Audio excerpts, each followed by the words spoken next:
As a costumer, your finals are good. Thank you. All right. Oh man, I need this. I would tell you. All right, perfect. Thank God. Maybe you should come more often. I'm looking for co-hosts.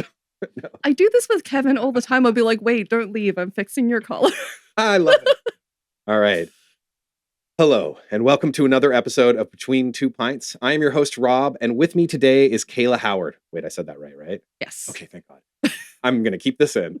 So, Kayla, we met on The Flash. We did many, many moons ago. Yes, and that's the CW TV show, not the ill-fated movie. And we also know each other well through your partner, Kevin Schultz. Yes. And Kevin, you're coming on the show. I'll guilt him. Good. Yeah. No, we got to get it from I'll bat my eyelashes. I expect you to nothing less. So we were going to get you on today to talk about costumes. And you and Kevin did a feature film recently that did quite well. So I'd love to hear more about that. And then you just busted out these crazy paintings that we're absolutely going to have to talk about. Awesome. Yeah. However, we're going to pour beer first. So you were trained in this beforehand with a very quick demo of how the proper way to pour it. Yes. And you're not a Guinness fan. I am not, but I'm all about retrying things. All right. So if the viewer can watch carefully, and if about halfway through the interview, our beers seem to change in an amount that's left, that's probably because I've stolen your beer. Absolutely.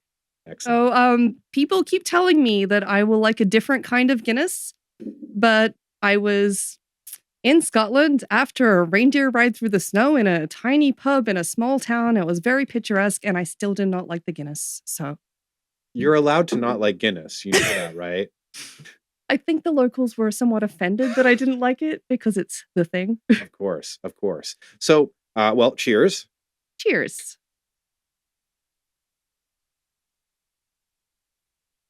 You know what? I think I can deal with Guinness. It's not my fave, but it's an acquired taste. I think I like it because it's creamy, and I'm trying to drink a little less these days, and 4% is right around the mark for me. I think I've been training myself because I got into dark matter. Hoyt's dark matter. It's very physics, you mean? No, that's well, after you drink enough of the beer, physics might change, but I'm really into gravity. Dark matter. No, I think I've heard of that. It's like a super dark beer, isn't it? It's pretty dark, and I don't like a lot of dark beers, but it's the one that for some reason I liked. I'm intrigued. I'm actually the exception. Everyone's allowed to have a thing. I was at the brew store today, and I was picking up supplies to bottle strawberry cider and cranberry cider. Oh. Yeah, and it's going to be 10%. So this is mighty cider. But I was looking, they have these flavors you can add. And normally I was buying some cranberry flavoring to really bump up the cranberry flavor in my cider.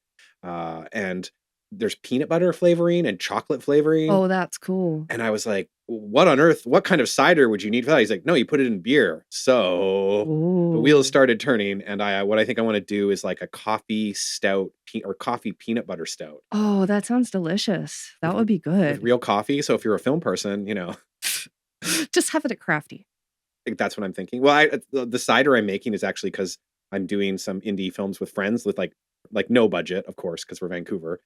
And I figure I can pay them in booze at least. Several years ago, I actually I made a chai tej, and a tej is a South African mead. So I got cloves and the tea and chai flavor, and I used champagne yeast. It was really bubbly and light. It wasn't super alcoholic, but it was a very, very good, unique taste. That's incredible. And also, I want some. When you want to, what do I got to do? I actually made it at my friend's house a long time ago because he had the space and he was making a bunch of meads. So I went over. I have space. I have space and equipment. Then let's do it. We'll make a tej. Oh man, it'd be between two tejes, I guess. So, drink your beer. So we worked on The Flash together. I was a camera assistant, and you worked in costumes, I believe. On The Flash, I was both a PA and I was in costumes towards the end of it, basically. I moved from Australia to come here, so I didn't I had a not as usual journey into costumes. I didn't go to Capilano Fashion School or anything like that. I moved after doing film school in Australia, and I applied to the States and Canada said yes first. So I got a job. I volunteered as a PA, then I got onto set and just started volunteering on short films to learn everything. And I had a friend of mine who was a fashion designer, but he had some arthritis issues with his hands. So all of like when you're making a costume, you're turning it inside out, right? He physically couldn't do that. I just did all the stuff he couldn't do. And he taught me how to make clothing and That like deal with clients. And it was a very roundabout way of getting into it.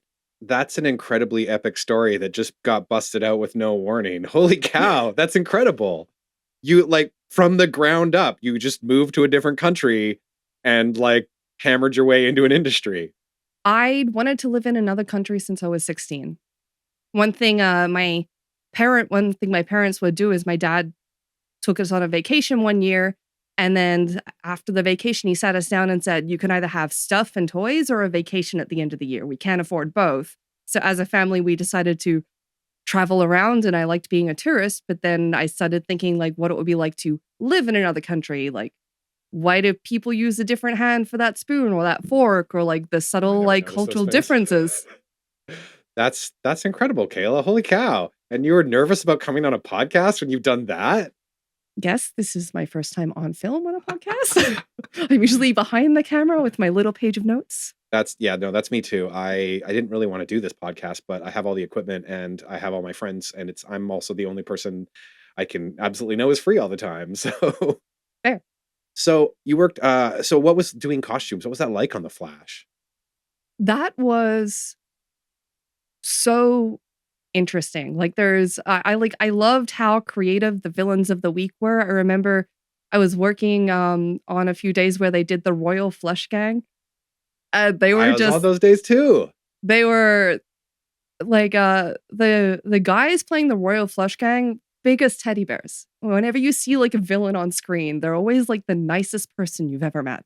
I found. Yeah, actually, I was a camera trainee on Mech X4, and one of the things was this like giant jack dude with like black body paint and like like glowing lines, and like and he's like, I was making coffee for the camera team because that's what trainees Yeah. do, and he's like, hey dude, and I'm like, good lord, like this man's like 7'4" and like muscles everywhere. He's like, can you make me a coffee? Because it's like winter and he's topless, and I'm like, yeah, sure, man. He's like, yeah, and like put like all the chocolate and stuff and make it as froofy as you can. I'm like, he's like, yeah, no, that's what I need, the calories. But like, yeah, super nice guy and like super nice to me after that, probably because I got him more coffee. So Well, that like tips like that at work help. Well, I've also had people on set be very kind to me. Like I remember back when I was a wee baby PA and I just moved to Canada and it was my first like shift outside in the rain. And I came from one of the hottest parts of Australia where it's not that bad with the rain. But oh, here, Vancouver rain. oh, and I was like sitting on the back of a truck and it was just pouring down and I was not prepared because I'd been working retail inside all the time. And I was like, I am going to buy rain gear tomorrow. But and Alex on the back of the truck set up a light for me so I wouldn't get hypothermia. And I've had costumes That's teams give me a incredible. jacket when my jacket like got ripped on a fence and it just was That's incredibly yeah. kind. I mean, it's not the same. I had like my first rain jacket as a trainee, which was horrible because it didn't breathe, so it got Mm. wet inside. But I gave that to a PA on The Flash who was like standing on the rain because it's like it's miserable even just looking at you. Yeah, and I mean, I've done that job. I have a lot of empathy for like when, people are in that scenario. It's very easy for departments to overlook PAs. Well, especially too, because if you're in a lot of departments, you're making much better money. So it's not just like, yeah, I'll go buy a rain jacket tomorrow. And they're like, dude, PA money, maybe no, yeah, like that's not a thing necessarily. It's true. You get real good at budgeting. Yeah, yeah, I can imagine. I thankfully skipped the PA part, but I have a lot of empathy for them because man, I've seen PAs get treated rough and just like they're always there out in the rain. They don't have you like they don't really even have a truck or a dry place to stand. And I don't regret that I didn't skip the PA thing because I got to do prep, be on set, kind of like see which department I really wanted to go into, and then I could kind of make my plans to move into costumes. I was leaning between costumes and props, but being on set and just being able to see what everyone did on such an intimate level and like get to know people and know like the minutia of their job, I found that really helped me find where I wanted to be. that's very insightful, and I think it's interesting because maybe being a PA, I know I'm going to get in trouble if I ever have a film school person on, but being a PA might be better than going to film school in some ways because you get to see things and it also doesn't cost a fortune. I went to film school in Australia, and film school was really interesting, and I learned enough to get me in trouble. But then to do further studies, it would have been doing a master's course, and that would have been so much money Yes. and all that kind of thing. And I found getting into being a PA and doing the hands-on work was really good after film school because then you can mix it with the knowledge that you get, and because the knowledge doesn't always work out. When things look good on paper, they look good on paper, but when you get down to it on the day, it's not always It's almost like working. intelligent. You get intelligence from film school, but wisdom from working as a PA. Now, tell me about the movie you and Kevin did because it did quite well, and it's like it's really ambitious to do a feature, and Oh, yeah, it was yes. really impressive. I think we did it in August of 2020, so there were not even really COVID protocols at that point. Mhm. So we were, our producer Giovanna and Kevin were writing to basically the health board to come up with COVID protocols before they decided what they even were. So Wild. they were doing all of this paperwork to figure out the safety thing. We were paying for everyone to quarantine, get COVID tests, and That must have quadrupled the budget. yeah, it was. Oh, ouch. I mean, I'm not the person who was dealing with the budget, so this is my view of what I saw people doing, but I don't have the actual numbers. So, how is doing costumes for a feature like this? Because I know we mentioned while we were setting up, like you did a really. It's. I mean, I don't know how much I can spoil. There is a killer in the movie. I don't think that spoils anything. What the genre was horror, The right? genre is horror. The movie is called Girl Gone Bad, and it's essentially what if Laurie Strode was chasing the shape. He broke into the house and turned out the girl was crazier than him. Oh, that sounds great. So That it's sounds like a you can see it like in the trailer. That's not really a spoiler. That's in our trailer, but it's what happens when the 16-year-old girl is kind of terrifying. like most 16-year-old girls. Yes. Speaking as someone who was one, they are terrifying. So what was it like? How did you go about doing costumes? And you said that the killer had like a special or costume or something. Let me know. Tell me. Like I love horror movies. I loved watching them when I was younger because a lot of big budget action movies, and keep in mind, Australia doesn't really get all of the movies from over here. There was like a 10-year difference sometimes between getting movies that were available in North America. It's a whole I didn't thing know getting that. them licensed. It's a lot more complicated getting them over there. So I've been watching shows with friends of mine who are 10 years older, and I saw the end of the beginning of their show. Oh And it wow. was just the difference in when it was aired, basically. But so one of my big things is I've always wanted to design a killer because if you look at Michael Myers, Jason Voorhees, like they're such an iconic image. Like you want to be terrified of them, but it also has to make sense. And because our killer is he's basically in not like top end of specialty training, but he does work in like security type things. When I was designing his costume, it wasn't set around Halloween. There would be no crazy masks anywhere, but I thought of what he'd have in his garage. So I stuck with a black tracksuit with black shoes underneath, a shop coat, green gardening gloves, and a paintball mask. Because if you're in security or that kind of thing, you're going to be doing team building paintball exercises. So I basically picked something he would have because with the script, it wasn't a pre-planned kind of thing. He's tying up loose ends. So he had to basically grab whatever he had Oh, available to him to go hide his face. that's fascinating. Okay. Wow. That's actually quite well thought out and structured. What about the other characters? How long did it take for you to build all those costumes for this feature? Like, what was the timeline on We shot the film in 9 days. One of those days, one day towards the end, we had one of the actors, his wife who was not there, had someone at her work who turned out positive for COVID. So we actually halted production for a day, paid for him to get like a rapid COVID test to continue shooting, and then we continued. So we managed to just kind of roll with the punches. But I took a lot of inspiration for uh, Samantha, the lead, The 16-year-old. the crazy 16-year-old, where she has this great monologue at the end, and I found a black dress for her, and I basically designed it off Sarah Michelle Gellar from Cruel Intentions. That was the heavy inspiration. She's standing there stirring a teacup, giving a monologue, and I wanted to be like, okay, what movies can I draw from to have like that villain moment? And the first AD actually was like, Cruel Intentions, all she needs is a cocaine cross. Like, it's not the same outfit, but the vibe was very like... That's incredible. And like a monologue while stirring a teacup. So where can we watch this movie?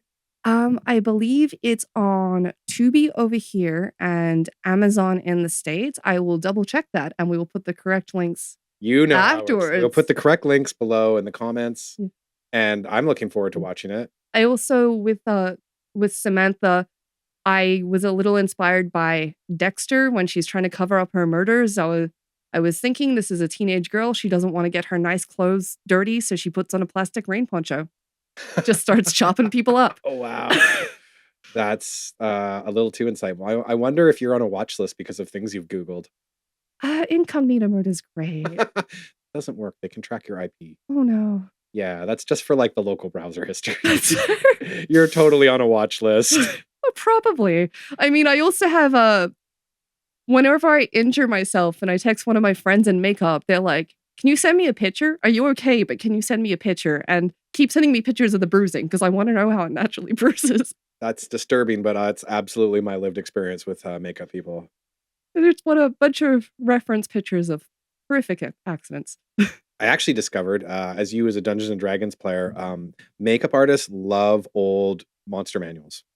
Oh. Yeah, I gave one to a makeup artist that helped me like 10, 12 years ago, and it blew her mind because they were like old ones. I'm like, oh, I don't need these. We don't play the system anymore. And no one's it was like 4th edition. So, ugh. And she was like, what is this? And it's like, it's a monster manual. She's like, this is the most incredible book I've ever seen. I'm like, honey, I love that. You need to go to the nerd store sometime. Oh my God, that's awesome. All right, I think we're going to have to talk about art now, unless you want to keep talking about Girls Gone Bad. Girls Gone Bad. Girls Gone. I can see where that's a different movie. It's like a horror parody. It's like there's 2 of them. You could post it on Pornhub and people would be like, this is not when are they going to get naked? Why are they wearing pasties? All right, let's talk about some pictures. Absolutely. Can we get our off-camera assistant? Oh yeah, here we go. Thank you. Okay, so this will be a little complicated. What we'll do is I will remote control the first camera. So if you want to hold it right here in the middle of the table. All right, here we go. And then if you want to put it in the middle of the table, I can use my remote. No, here, I'll show you. You do this, and then I can zoom in on it. Here, watch the magic. Oh yeah, no, I'm gonna cut that really bad pan out. So tell me about this. This came from a very, very strange dream I had about where lightning comes from. In my dream, I was in a Tim Burton style circus with little puppet animatronics, and I was watching a puppet show, and the cardboard clouds moved away, and there was these strange little TV-headed people with all of these wires coming out of their sleeves, and then that was where lightning came from. I'm pretty sure that is where lightning comes from. I mean, that's just science. Yes, absolutely. I bet it's on Reddit. Oh, I love it. So what is the name of it? Is that where lightning comes from? Or do you have I mean, I probably need a catchier name for it. I just called it The Origin of Lightning. Oh, very good. There we are. Oh, that's a little more serious. Yeah, we're ready to hang that in a gallery. All right. Yeah. Oh wow, we have crew finally. Now I was telling you, this is really exciting because I actually it's an evil mime, and so he's getting arrested. Yes, I did a long time ago. I did a fantasy series that got me into film, Standard Action, and I got to write like 3 episodes. And so the first one I wrote in the first season was about one of the heroes gets infected with the mime curse, and it turns him into a mime. So cool. Yeah, and then it's like if he makes you laugh, he can give it to you or something. So it's like it's like undead. And then in the 3rd season, similar to Smile, sort of. Yes. Except it doesn't kill them; they just turn it. But yes, very much. And then in the third season, we had an evil clown that had sort of explained he was like an evil wizard who'd created the mime curse. But yes, I love this. That's delightful. I called this No Street Art. One of my favorite book series Called is No Street Art? No Street Art. It was one of my favorite book series is Discworld by Terry Pratchett. And I was reading, I think it was Guards, and it was about how Veterinary was outlawing all street performance because he just hated mimes and street performers. Tough but fair. Tough but fair. I mean, he's an elected dictator. He is. No, I love Veterinary, how he's kind of like both a villain and one of the heroes. And he's really only a hero because he wants his city to be peaceful. So he has to keep everyone fighting with each other just enough not to come together to overthrow him, but also keep them functioning. Yes. I believe Guards was actually made into a film, wasn't it? Or was it Guards? I don't know. I'll need to Google. I think I was wrong, actually. It might be the male one that was made into a film. Oh, the Going Postal. Yes. That one was, yeah, I love that. Do you do a lot of psychedelics? I'm kind of wondering. I don't need them for my brain. Oh, wow. This was just a sober painting. This one is Inner Child, because everyone has that moment where even though the world isn't fair and things happen, but you have that little stroppy 4-year-old in her heart who's just like, it's not fair, and you're trying to put your heart back together with Lego bricks, and you just need to have that little moment, have a private tantrum by yourself, and then get back to it. I use duct tape, not Lego bricks, but I get where you're coming from. That's great. No, these are gorgeous. All right. Thank you. Thank you, Nari. Thank you. All right. Well, awesome. So painting. So you've done costumes. You've moved to a strange country. Oh, actually, wait, let me fix the wide. Oh, there we go. Not terrible. So you moved to a strange country full of weird people. You clawed your way into a film industry. What's next? I mean, I'm keeping it a little vague because I'm also a writer. So basically what I've been doing with how the last year has been going in film, because we've all been there. I've been doing a lot of writing. Yeah. I've been trying to use the time that I'm not at work, because as you know, the hours are grueling. It's very hard to come home after like a 14-hour day and then write a page and then go back to doing another 14-hour day and have it not just be like, oh God, what did I do? Yes, I completely agree. Yeah. So what genre? Can you give me a little hints? Huh? Fantasy drama. Wow. It's, I know this guy who has a staggering amount of armor and fantasy props. You should talk sometime. Absolutely. That's really cool. I'm immediately intrigued. I am a big fan of not putting the cart before the horse, though. So I don't want to say anything, before it's ready to be. But you are writing something. I am. That's really awesome. And I'm sure, like, with already seeing what you've accomplished, that's probably gonna happen. I've written several short films that I have entered into the DTC Greenlight competition. I also applied for the Nickelodeon Writers Program, so I wrote a cartoon pilot and a spec script for a show on the Great North. So I might have. So my friend David Abusafi runs the Badass Film Festival, and they have a script competition. Oh. And if you submit it, they help produce not just the top ones, but the ones they like. Oh, that's awesome. And he's helping me with my fantasy project that we're shooting in a month.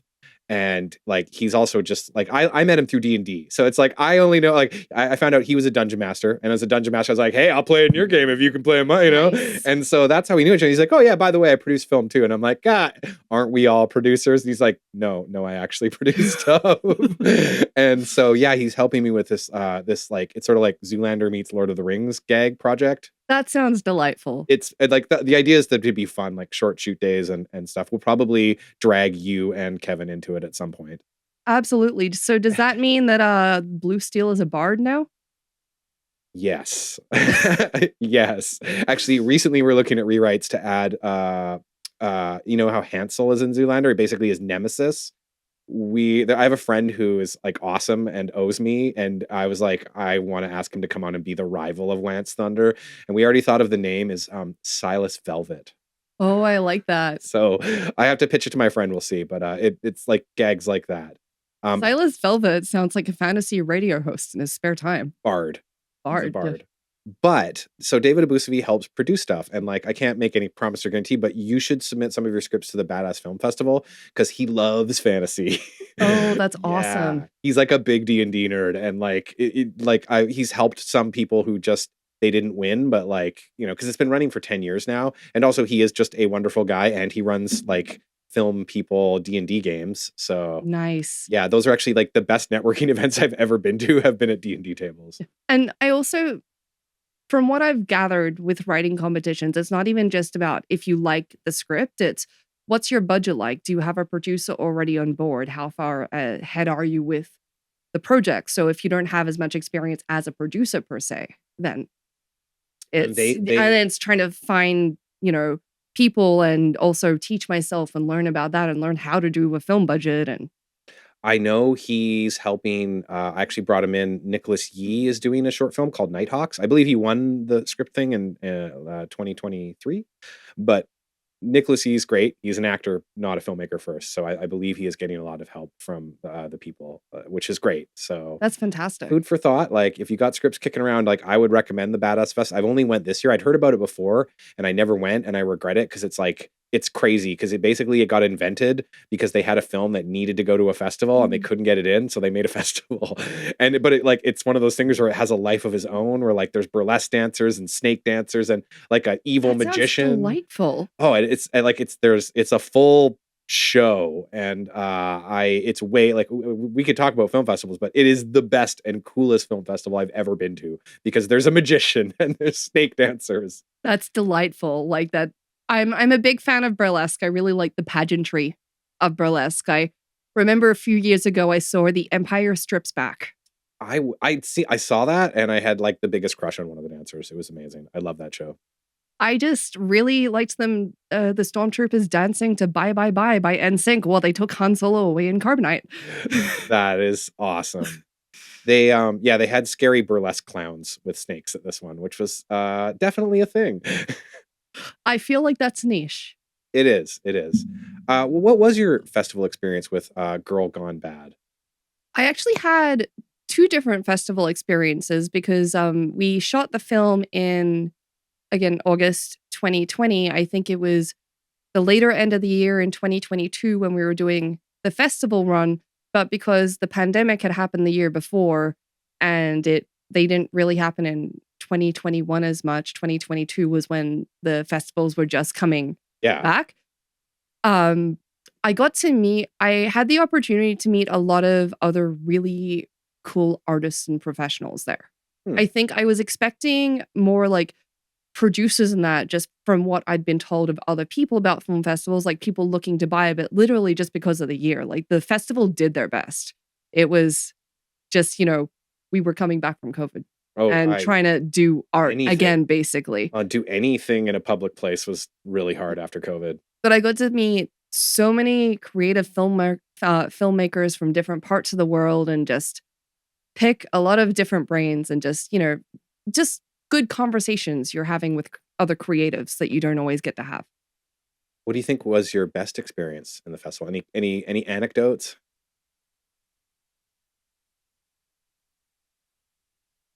I don't really have any anecdotes. Like it all kind of sounds like you need to drink more. Oh, I don't mean right now. I mean at the festivals.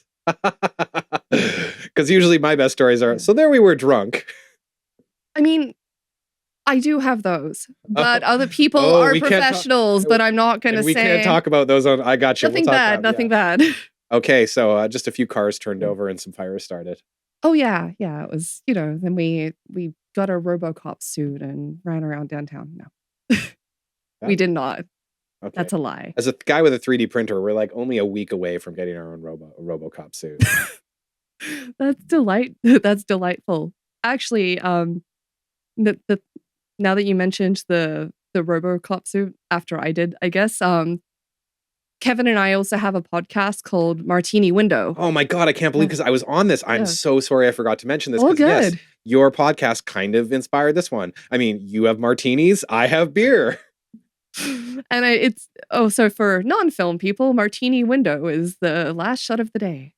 In fact, after I interview Kevin solo, just to get the maximum number of episodes, we should get both of you on and make martinis and talk, and it could be between two martinis. That would be great. That sounds fantastic. It's the crossover the world needs. It is. But when we were doing Martini Window, it was just so cool, like hearing people talk about films they love. Like, everyone talks about films they've worked on and they have anecdotes and experiences, but just talking to people about films they like or what made them get into film. Like, I saw this and I decided I wanted to be a filmmaker kind of thing. So we did RoboCop actually for one of the episodes. And apparently the RoboCop suit was not finished a little bit into production.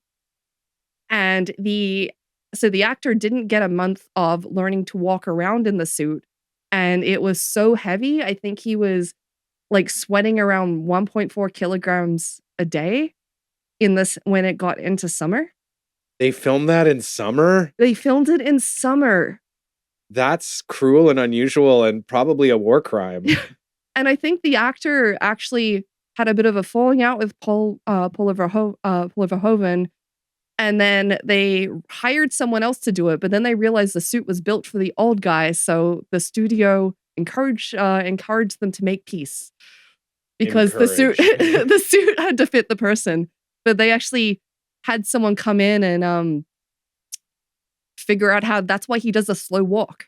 Oh. He literally couldn't move, and yet it's like so epic in the movie. It's so epic in the movie. Yeah, because he's almost like a horror movie monster. Wow, that is definitely a war crime with the RoboCop suit, but also kind of amazing. Because he was like a horror movie killer with the way he's like this, like inexorable. Is that the right word? I think so. I'm not sure. Yeah, well, people will laugh and tell me I'm wrong in the comments. But you mentioned horror movies. I only like this last thing I'll talk about, and then I'll let you go. But also, I stole half your beer. Anybody paying attention? Beer thief. So horror movies. This is actually and probably something important to talk to a fellow with one. A, I love horror movies. B, making horror movies is hard as fuck. And it's really impressive you guys made one that is cool. But my friend Edwin, who I made Standard Action with, among other people, we've always talked about having the dream of renting a farm and like living there for 2 months and filming a horror movie. That would be great. I think they did that with X. I need to watch that. I think I heard about that. Yeah, we've talked about it for years because we rented a house to film Standard Action in, and we built like a tavern in the garage, like a thing in the basement. That's delightful. Yeah, like the Dragon Queen's lair room was in the laundry room, and just like everything was used. But to do a horror movie, my favorite movie is The Conjuring, which I love because if you think about it, there's not a lot of like fancy schmancy digital effects. Like some of the scariest moments are just like a girl in white, like coming out of the shadows, grabbing a guy and then vanishing through editing tricks. What about you? That's a tough one. I'd say it is horror. It's not as, maybe not as put together as The Conjuring, but one of my favorite movies of all time is Repo the Genetic Opera. Isn't it Repo? Yeah, Repo. Doesn't that have Giles from Buffy the Vampire Yes. Slayer? He is repossessing human organs and he's singing about it. It's a musical. It's a musical. It's amazing. I don't even think that's remotely a horror movie, but it has Giles in it, so I don't care. It's got a lot of body horror and stuff like that. Like with the special effects in it, it's very, it's a musical, but it's got like the horror aspects there. I totally agree with you that Repo, the Genetic Opera, is a fantastic movie. I'd argue and squint at you and agree that it's horror, but can you give me another good horror movie? Another good horror. I'm just going through the library of them in my head. What jumps out quick? Pretend I got a hot date on Hinge, which actually takes a lot of imagination. That dating app sucks. And she says she likes horror movies, which I always swipe right on. What movie? I need a horror movie. A Quiet Place. Quiet Place. I love that. I love that it's a slow horror. That or The Witch. The Witch is a horror. The Witch is horror, but the research they did into that, everyone there speaks and dresses like they did in the Pilgrim era. Like it's not horror by today's standards, but it's like horror by what would have been horror then. Wow. I mean, I love slashers. I love slashers. I love the the big horror movies, but a lot of the time I really find myself enjoying the quiet ones where you actually have to really like sit with the impact of what's happening to the people there. That's really interesting. Yeah, no, I like that. I like stuff that's I used to love slashers, but like I watched so many of them as like a 20-year-old that now I like stuff that are like truly creepy or leave me like unsettled. Yeah. And I found that with The Witch. I was very unsettled and I'm obviously not from that time period, but it really did transport me back to like how it would have been like being a young girl there and dealing with, it's just kids telling lies, but her parents might stone her to death for it. That's wild. All right, well, I'd probably go with The Quiet Place instead of girls getting stoned to death if it was a date movie, but but cool. Kayla, thank you so much for coming out. I'm sure that we will get you on for Between Two Martinis in the very near future. We Absolutely. actually need to plan like what our martinis are going to be. Ooh. Yeah, so we'll get to that. We'll think about that. But cheers. Thank you. Cheers. Thank you.